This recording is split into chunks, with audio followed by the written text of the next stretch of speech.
pa. Sa ganitong paraan, dinakip ng mga operatiba ng PNP Maritime Group ang suspect sa panggagahasa na si alias Roger.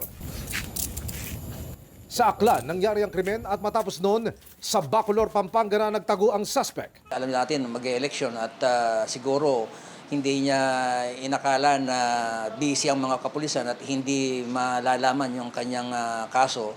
Ayon sa pulisya, caretaker ng dormitoryo ng mga estudyante ang suspect at ang biktima niya, 19 anyos na kolehialang tenant ng dormitoryo.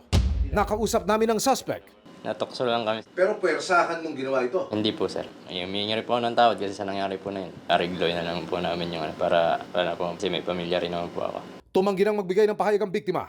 Paalala ng pulisya lalo sa mga nagdo-dorm. Maging aware sila sa mga surroundings na dapat kilalanin nila, marunong silang kumilatis ng pagkatao ng isang tao.